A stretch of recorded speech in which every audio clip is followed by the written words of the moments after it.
রাধে রাধে বন্ধুরা, আশা করছি তোমরা সবাই খুব ভালো আছো।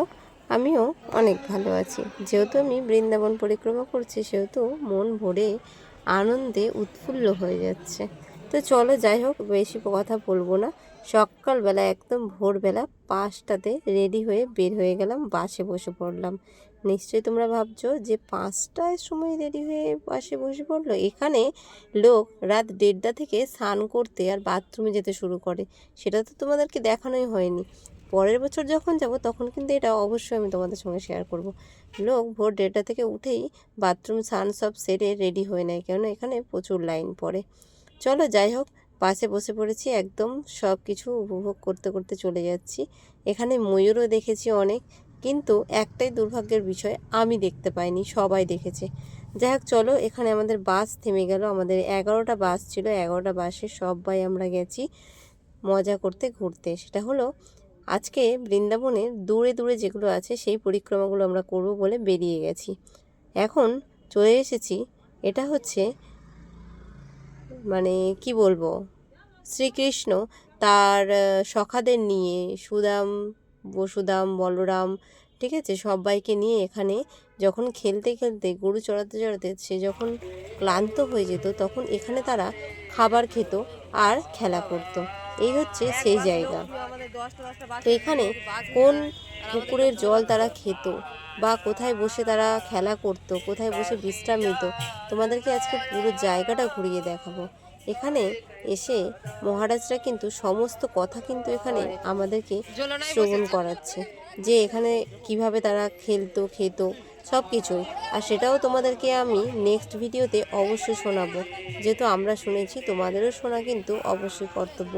আর এইগুলো শুনলে মন কিন্তু একদমই ভালো হয়ে যাবে, কারণ এগুলো শোনা আমাদের জীবন ধন্য করে দেবে। চলো, যাই হোক, এখন আমি চলে যাই। এখানে কি কি তীর্থস্থান এখানে সবাই বানিয়েছে। এখানে কিন্তু কোনো তীর্থস্থান ছিল না, যেহেতু এখানে ওরা খেলা করতো, খেত, তো সেহেতু এটা ওদের খেলার স্থল। কিন্তু এখানে সময়ের পরিবর্তে আর কি এখানে তীর্থ মানে ঠাকুরের দেবতা এখানে বসিয়েছে, তো সেগুলোই তোমাদেরকে দেখাবো।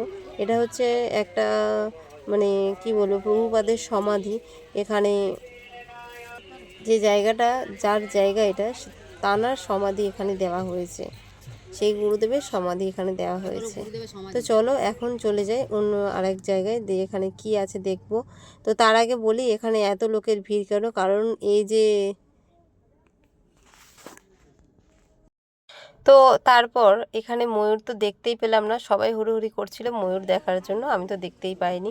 কিন্তু এখন ঢুকবো, এখানে একটা বাবা মহাদেবের মূর্তি আছে, এটাতে আমরা পরিক্রমা করব। সবাই তো যে যার মতো পরিক্রমা করছে, ফল দান করছে, পুজো করছে, কিন্তু আমি ভিডিওতেই ব্যস্ত ছিলাম, কারণ তোমাদেরকে তো বাবা মহাদেবের মূর্তিটা এখানে দেখার পর আমরা চলে যাব নেক্সট পার্টে। কেননা যে এই যে দেখছো পুকুরটা, এই পুকুরের জল কিন্তু তারা পান করতো। এখন হয় অবশ্য পুকুরটা জঞ্জালে ভরে গেছে, তখন কিন্তু পুকুরের জলটা অনেক পরিষ্কার ছিল, সবাই জল নিচ্ছিল, কারণ এটা সবার বাড়িতে ছড়ালে খুবই মঙ্গল হয়, তাই জন্য এটা নিয়েছে সবাই, আমিও নিয়েছি। তো চলো, যাই হোক, এখন এখানে এসেছি। এটা হচ্ছে যে জায়গাটা ওরা বসে খাওয়া দাওয়া করতো। ও তখন তো আর পাত্র ছিল না যে পাত্রেতেই খাওয়া দাওয়া করবে। এখানে এই যে পাথরগুলো দেখছো, তো এটার উপরেই ওরা খাওয়া দাওয়া করতো। আর এখানে যারাই যারাই সব পুজো করেছে, সমস্ত ফলও আমাদেরকে দিয়েছে খাওয়ার জন্য। আর এই যে একটা দেখছো, এটা হচ্ছে রাধারানী আর শ্রীকৃষ্ণর মূর্তি। এখানেও সবাই পুজো দিচ্ছে, আমরাও দিয়েছি। তো চলো, এখন দেখবো যে এখানটা যে মহারাজরা যে পাঠগুলো আমাদেরকে শোনাচ্ছে, সেগুলো কিন্তু আমরা অবশ্যই শুনবো। আর বৃন্দাবনের এই যে ভিডিওটা তোমাদের সঙ্গে শেয়ার করলাম, তোমাদের কেমন লাগলো সেটা জানিও। আর মহারাজদের যে পাঠটা, সেটা নেক্সট ভিডিওতে আমি শেয়ার করব, তোমরা কিন্তু অবশ্যই অবশ্যই করে শোনো। তো চলো, টাটা, ভালো থেকো, রাধে রাধে।